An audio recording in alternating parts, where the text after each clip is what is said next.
વિદ્યાર્થી મિત્રો, ચેપ્ટર 4 ગતિમાન વિદ્યુતભારો અને ચુંબકત્વ. આ ચેપ્ટરમાં આપણે ચુંબકીય ક્ષેત્રમાં એક રિંગ લીધી, એક સુરેખ તાર લીધો. ત્યાર પછી ગઈકાલે બે શબ્દો સાથે હતા, સોલેનોઇડ અને ટોરોઇડ. એમાં સોલેનોઇડ સમજાયું. આશા રાખું તમને ખ્યાલ આવી ગયો હશે. આજે આપણે ટોરોઇડ જોઈએ.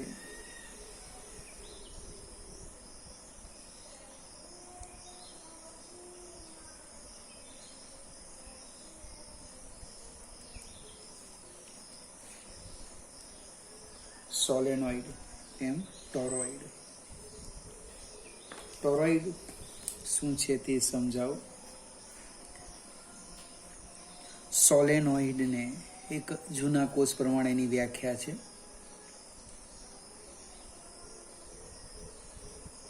સોલેનોઇડ ને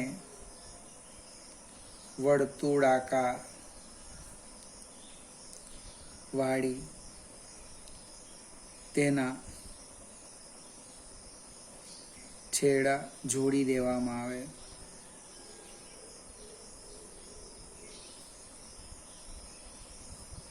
તો બનતી રચનાને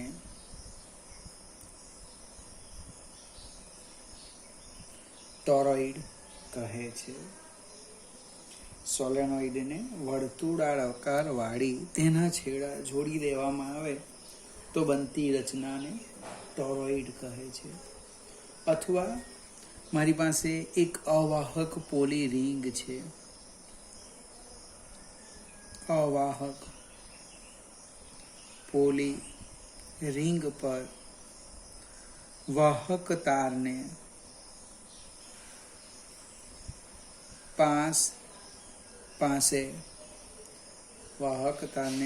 પાસે અલગ રહે તે રીતે વીંટાળવામાં આવે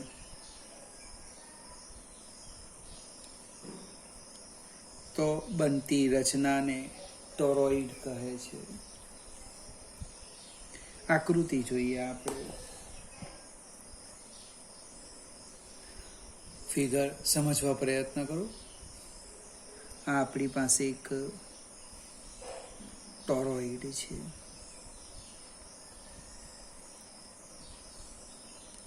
અવાહક પોલી રિંગ તમે જે કહો તે, અથવા સોલેનોઇડનો વર્તુળાકાર વાળી તેના બે છેડા જોડી દીધા છે. અને આમ આ બધા એના પર વીંટાળેલા તાર છે.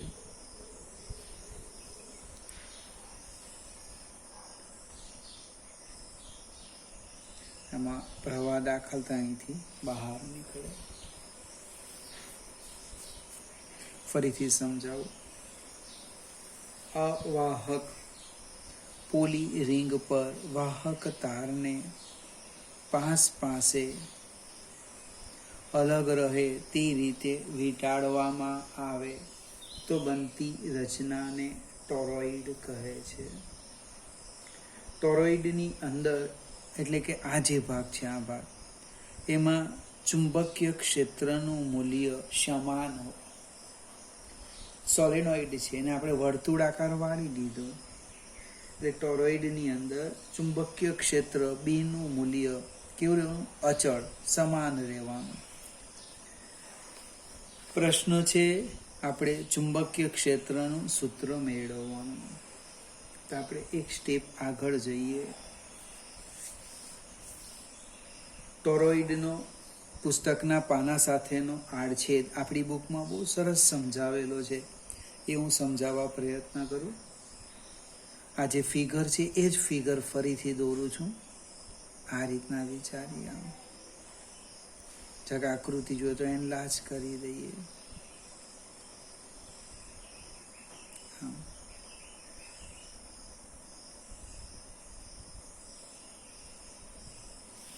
હવે અહીંયા હું ટપકા મૂકી દઉં. ટપકાનો અર્થ એમાંથી જે પ્રવાહ છે એ બહાર નીકળે આમ આ રીતે.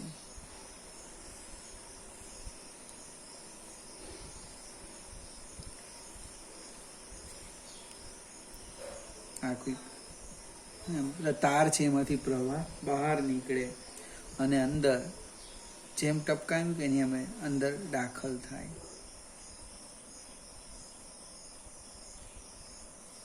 આ રીતના. હવે આપણા 3 પ્રશ્ન છે. આ આપણે કેન્દ્ર લઈ લઈએ. કયા કયા 3 પ્રશ્ન છે? તો ટોરોઇડના આ વચ્ચેના વિસ્તારમાં ચુંબકીય ક્ષેત્ર કેટલું? 1. ટોરોઇડમાં આની અંદર ચુંબકીય ક્ષેત્ર કેટલું? 2. અને આની અંદર કેટલું? 3. તો આપણે 3 એમ્પિરિયન લૂપ લઈએ. 3 એમ્પિરિયન લૂપ લઈએ. આવી તૂટક રેખા લઈએ, જો ખ્યાલ આવશે. ધારો કે એક અંદર લીધું આમ, આની ત્રિજ્યા હું R1 લઈ લઉં. બીજું એક બિંદુ, આ બિંદુ, આને મેં 1 નંબર આપ્યો, 1 નંબર, આને આપણે 1 કહીએ. બીજું એક બિંદુ આ લીધું, અહીંયા મારે ચુંબકીય ક્ષેત્ર શોધવું છે, તો 1 એમ્પિરિયન લૂપ લઈ લઈએ આમ આ રીતના. એની ત્રિજ્યા ધારો કે હું R લઈ લઉં. એને બિંદુ 2 આપી દઉં. ત્રીજું બિંદુ આ ટોરોઇડના બહારના વિસ્તારમાં મને એટલે આમ લઈ લઈએ એક એમ્પિરિયન લૂપ. માત્ર આકૃતિ સમજો, લખાણ તો આમાં કંઈ છે નથી. એક સાથે 3 એમ્પિરિયન લૂપ લીધેલી છે અને ત્રીજું બિંદુ આપી દઉં 3. અને આ જે ત્રિજ્યા છે એને ધારો કે હું R3 કહી દઉં અને R2 કહી દઉં તો પણ ચાલશે.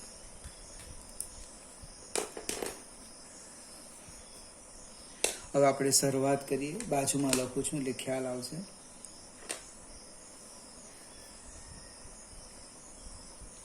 આકૃતિમાં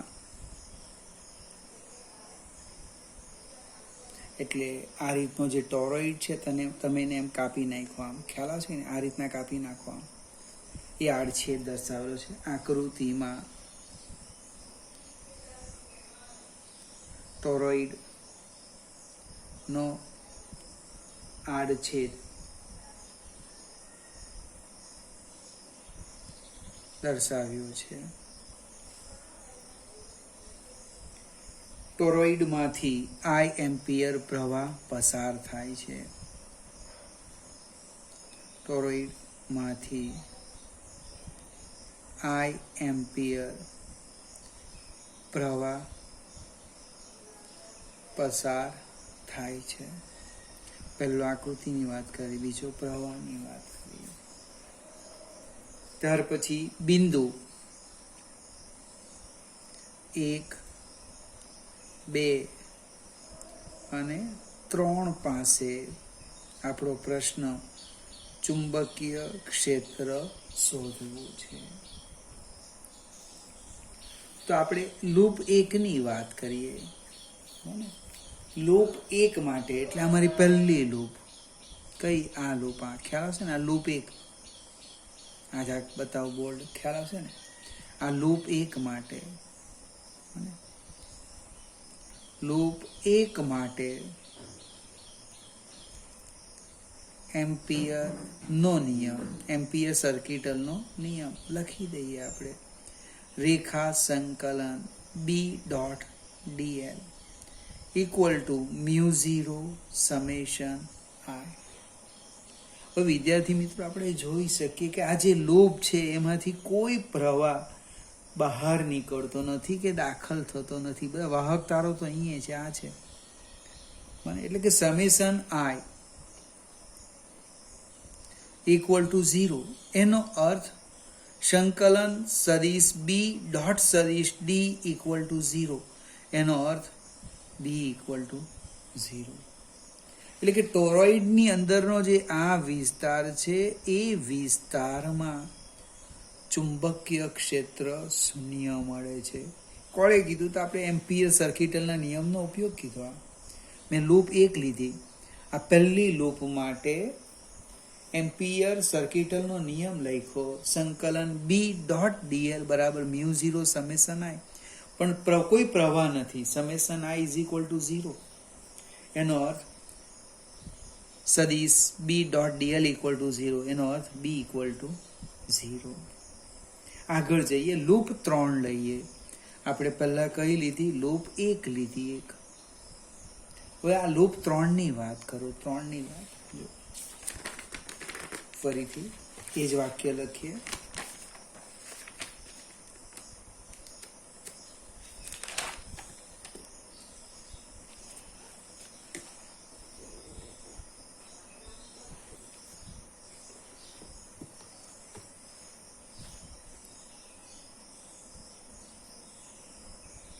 લૂપ 3 માટે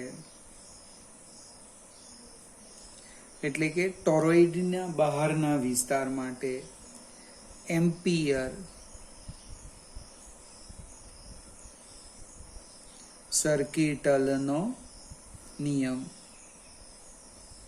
આમ લખાય, સંકલન સદિશ B ડોટ સદિશ dl ઇક્વલ ટુ સદિશ B ડોટ સદિશ dl equal to μ0 summation I. હવે અહીંયા શું થવાનું તે સમજાવું કે અહીંથી જેટલો પ્રવાહ બહાર નીકળે એટલો અંદર દાખલ થાય. આ ટપકા છે ને, અહીંથી બહાર નીકળતી દિશા તો અંદર દાખલ થતી દિશા, અને પ્લસ કહીએ તો આ માઇનસ, અને પ્લસ કહીએ તો આ માઇનસ. કહેવાનો અર્થ તમે આ પ્રવાહનો જો બેઝિક સરવાળો કરો તો એ 0 મળવાનો. આ આંગળી જો, આ પ્રવાહ ધારો કે બહાર નીકળે અંદર જાય તો આ બેનો સરવાળો કરો તો 0 થઈ જાય. એટલે અહીંયા સમેશન I ઇક્વલ ટુ 0. એટલે ફરીથી એકને એક પ્રશ્ન આવ્યો, સદિશ B ડોટ સદિશ dl ઇક્વલ ટુ 0. એટલે કે ટોરોઇડના બહારના વિસ્તારમાં પણ ચુંબકીય ક્ષેત્ર શૂન્ય આવ્યું. આજે મારી પાસે ટોરોઇડ છે, આ વિસ્તારમાં તો B 0 થઈ ગયું, પણ અહીંયા પણ B કેટલું આવવાનું? 0. હવે ટોરોઇડની અંદર એટલે કે બિંદુ 2 પાસે વાત કરીએ. લૂપ 2 લઈએ, ટોરોઇડની અંદર. હવે આ જ્યારે મેં લખું છું એ તમારે પરીક્ષામાં સામસામે લખી દેવાનું. લૂપ 1 લૂપ 3 માટે B 0 છે એટલે વધારે ચર્ચા કરવાની નહીં. ચોપડીમાં જો એક જ લીટીમાં સમજાવેલું છે. ટોરોઇડની અંદર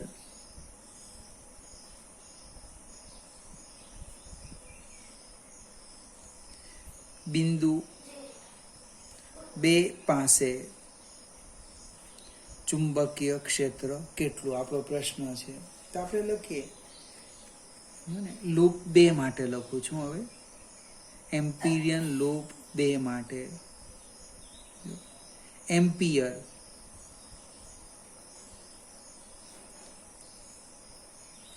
સર્કિટલનો નિયમ,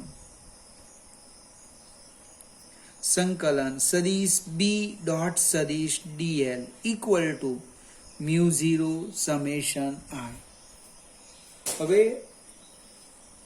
જે ટોરોઇડ છે એ ટોરોઇડમાં ચુંબકીય ક્ષેત્ર એ સ્પર્શકની દિશામાં છે અને એ જ દિશામાં આપણું સ્થાનાંતર છે. ચુંબકીય ક્ષેત્ર જે લેવાના એ સ્પર્શકની દિશામાં અને આમ લેવાના. સ્થાનાંતર પણ આપણે એમ જ કરવાના. અહીં સદિશ B સમાંતર સદિશ dl અને B કેવો છે? અચળ છે. બીજું સમેશન I સમજાવો. સમેશન I એટલે હવે આની અંદર એક જ પ્રવાહ છે, અંદર દાખલ થતો. ખ્યાલ આવશે ને? એટલે 0 નહીં થવાનો. હવે કેટલા આંટા છે?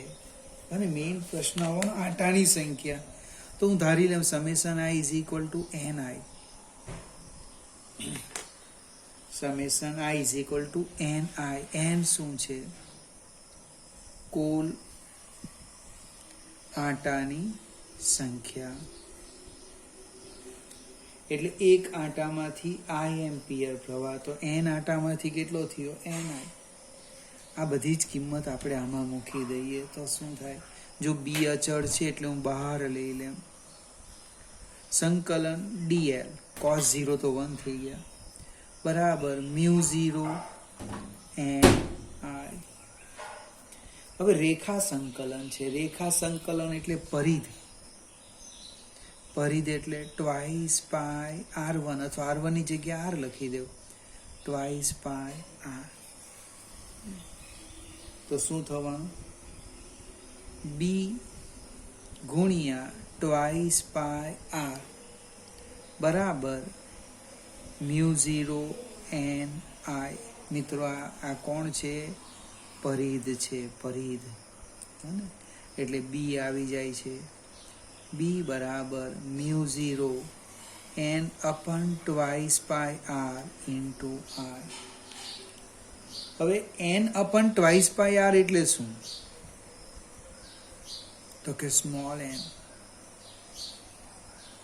એકમ લંબાઈ દીઠ આટાની સંખ્યા. બસ આપણે જે ભૂલ કરવાના એ અહીંયા કરવાના છે.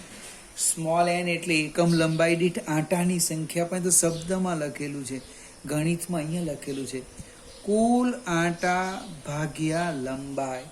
જો સોલેનોઇડ હોય તો એલ આવે, અને ટોરોઇડ હોય તો લંબાઈ એટલે પરિધ આવે. પરિધ. ટોરોઇડમાં શું થવાનું? આ જે લંબાઈ થવાની, એ લંબાઈ શું થવાની? આ એનો પરિધ થવાનો. પરિધ એટલે સ્મોલ એનમાં મારે શું કરવાનું? કારણ કે સોલિનોઇડની બી ત્રિજ્યા આવે, એટલે તમે આ સૂત્ર લઈ લેવ તો ચાલે નહીં. એટલે બી કેટલા આવ્યા? જો ટોરોઇડની અંદર બી મ્યુ 0 એન આઈ. સોલેનોઇડ અને ટોરોઇડના સૂત્ર એક સરખા છે, બસ તફાવત છે. ટોરોઇડમાં એન બરાબર શું લખવાના? Capital n by twice pi r, અને સોલેનોઇડમાં લખવાના એન બાય લંબાઈ એલ. અને આ બે જ વસ્તુ છે. ફરીથી કુલ 3 થિયરી થાય છે: રિંગ, સોલેનોઇડ અને ટોરોઇડ. ઘણી બધી સંભાવના છે, એટલે સમજીને તૈયાર કરો.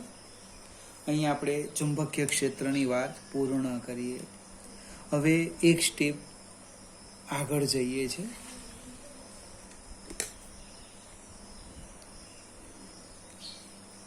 બળની વાત કરીએ. બળ. અવાર સુધી આપણે ચુંબકીય ક્ષેત્રની વાત કરી, હવે આપણે થોડી બળની વાત કરવાના. બળની કઈ વાત તે સમજાવો. ચુંબકીય બળ.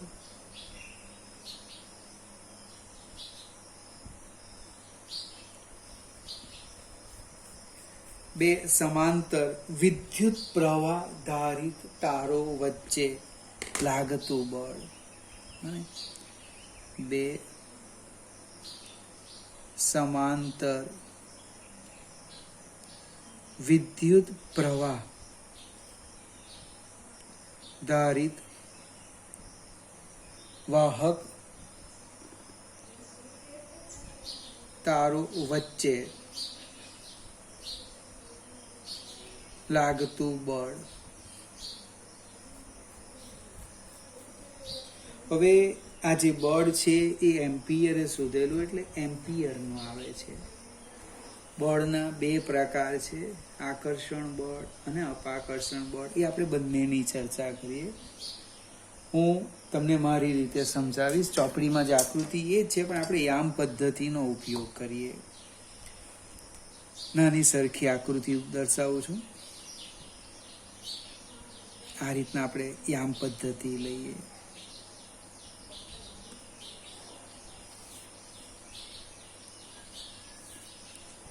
આ એક્સ અક્ષ, વાય અક્ષ, ઝેડ અક્ષ. હવે અનંત લંબાઈના બે સુરેખ વિદ્યુત પ્રવાહ ધારિત તાર છે. કયા કયા? તો કે એક તારને હું એક્સ અક્ષ પર લેમ. ખાલી આ જો રંગ બદલું છે એટલે ખ્યાલ આવશે તમને. આ તાર એક, અને બીજો તાર અહીંયા લઈ લઈએ આશરે આમ.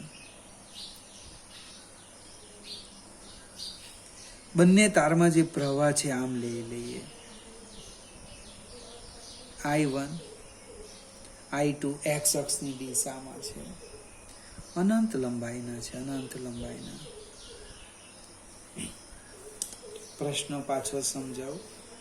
બે સમાંતર વિદ્યુત પ્રવાહ ધારિત તારો વચ્ચે લાગતા બળનું સૂત્ર મેળવો. આપણે આકૃતિમાં લઈ લીધું.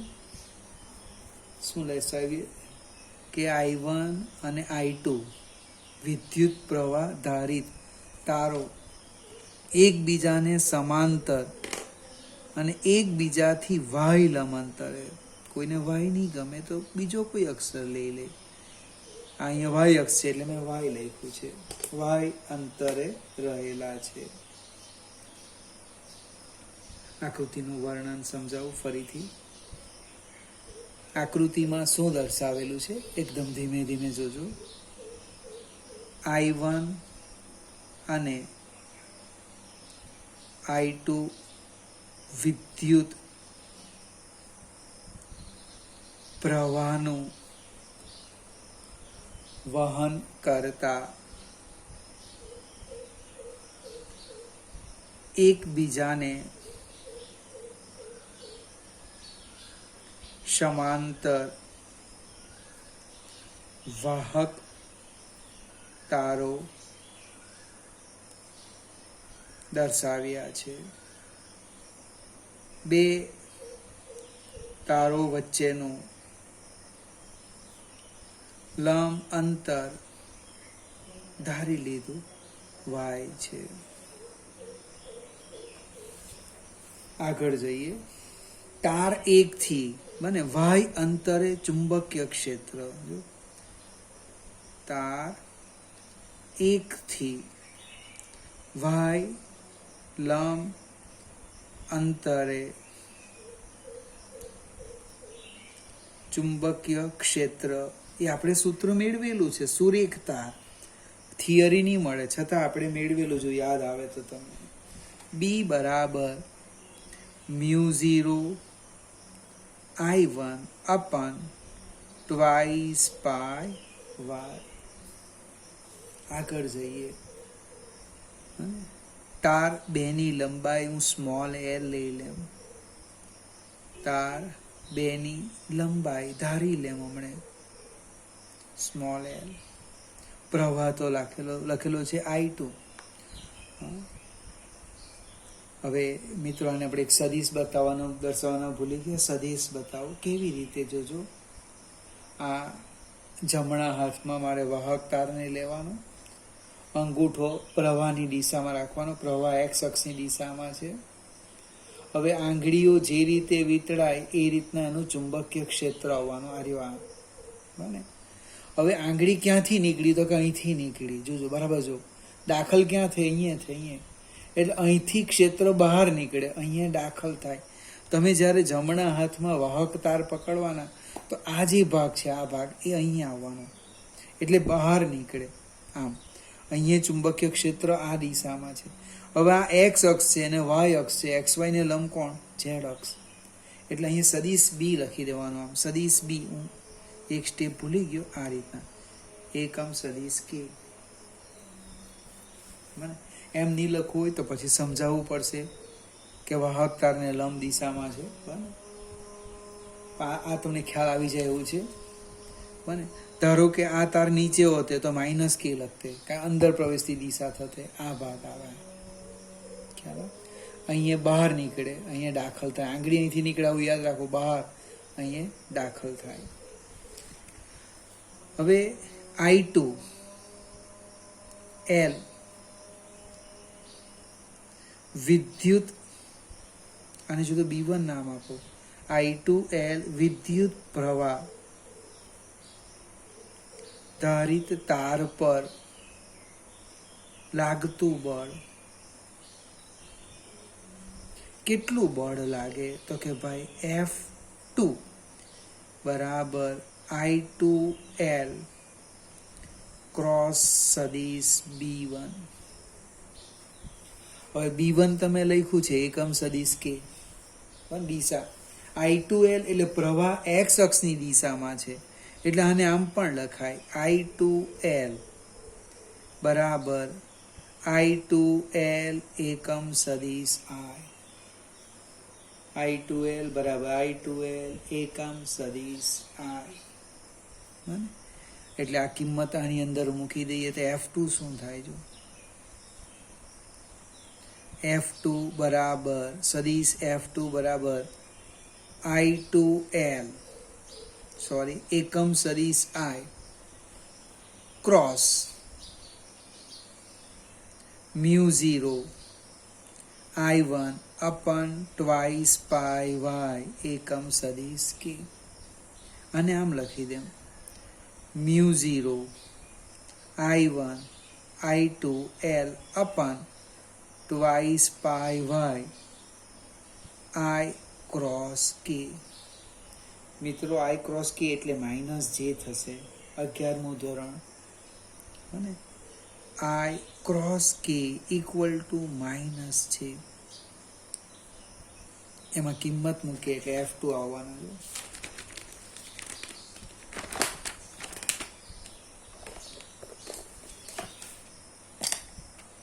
આપણે F2 લખવાના F2 બરાબર minus mu 0 I1 I2 L upon twice pi y.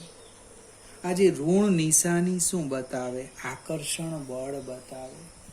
અને આટલું બળ લાગે જો પ્રવાહ ઋણ x અક્ષની દિશામાં હોત. જો અહીંયા ફિગર સમજાવું. આ પ્રવાહ મેં ધન x લીધો એની જગ્યાએ પ્રવાહ હું ઋણ x કરી દેમ. જો ઋણ x કરું તો અહીંયા મારે શું લખવું પડે? Minus I2Li. જો અહીંયા માઇનસ લખું તો ઓછા ઓછા અહીંયા વત્તા થાય ધન x ધન y દિશામાં મળે. ખ્યાલ આવશે ને? આ જે દિશા આવી અહીંયા જે લખવાનું રહી ગયું ઋણ y અક્ષની દિશામાં. જો પ્રવાહ ઋણમાં વહેતે તો અહીંયા પ્લસ આવતે ધન y અક્ષની દિશામાં બળ લાગતે. એટલે એ કહેવાનો અર્થ શું?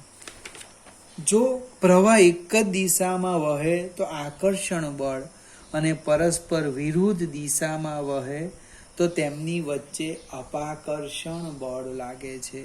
આ તાર એના ઉપર આ દિશામાં બળ લગાડે. F21 અહીં સંજ્ઞા આપી હોય તો આપો F21 કરી દેવું. તમે આ થિયરી ફરીથી બી સમજો. પ્રવાહ આને લેવ ને આનો ઉપયોગ કરો તો ઉપર બળ આવશે આમ F12 F21 બરાબર F12 સરખું જ આવવાનું. કહેવાનો અર્થ આપણે ઓબ્જેક્ટિવ ખૂબ મજાનો ઓબ્જેક્ટિવ છે. પ્રવાહ એક જ દિશામાં જો આમ અને તો બળ કયું? આકર્ષણ. બરાબર યાદ રાખજો. બળ આકર્ષણ. આ એમ્પિયરનું અવલોકન છે. પ્રવાહ પરસ્પર વિરુદ્ધ અહીંયા ફિગર પાડું નાની સરખી. એક આમ જાય અને એક આમ જાય. બળ કયું? અપાકર્ષણ.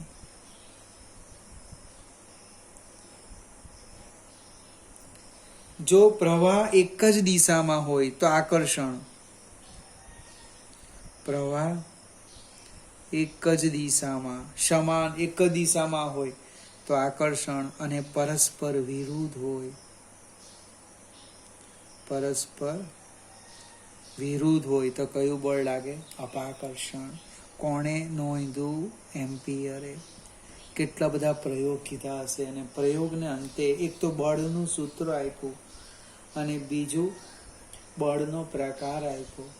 જો પ્રવાહ એક જ દિશામાં વહે તો આકર્ષણ અને વિરુદ્ધ દિશામાં વહે તો અપાકર્ષણ. કેટલાક મિત્ર બળ એક્ઝામ્પલ પૂછે તો આપણે આમ કેટલું બળ લાગે? માત્ર મૂલ્ય લખીએ mu 0 I1 I2 L upon twice pi y. કેટલીક વખત એકમ લંબાઈ દીઠ લાગતું બળ એટલે F/L પૂછે. μ0 I1 I2 upon twice pi y. એકમ લંબાઈ દીઠ બળ એટલે આનો એકમ શું આવશે? ન્યૂટન પર મીટર આવશે. આમાં થવાનું શું? એકમ લંબાઈ એટલે તમે અહીંયા 1 લખવાના, બરાબર? પછી ગણતરી કરીને એકમ લખવાના, ન્યૂટન એટલે પેલો અડધો માર્ક્સ કાપી લે. કેમ? પ્રશ્ન છે એકમ લંબાઈ દીઠ લાગતું બળ, તે એકમ આવે ન્યૂટન પર મીટર. ફરીથી આ સૂત્રનો ઉપયોગ કરીને એક ખૂબ મજાની એમ્પિયરની વ્યાખ્યા આપી છે. એ હું મારી રીતે અને ક્લાસમાં હવે આપણા વર્ગ શરૂ થવાના છે ત્યારે ક્યાં કોઈક વાર હું સમજાવીશ. આ સૂત્રનો ઉપયોગ કરીને એમ્પિયરની વ્યાખ્યા છે, ખૂબ મજાની વ્યાખ્યા છે, સમજવા પ્રયત્ન કરીશું. ફરીથી આજે 2 પ્રશ્ન શીખાવ્યા, એક ટોરોઇડ અને સમાંતર તારો વચ્ચે લાગતા બળનું સૂત્ર વત્તા ઓબ્જેક્ટિવ એમ્પિયરનું અવલોકન સમજાવ્યું.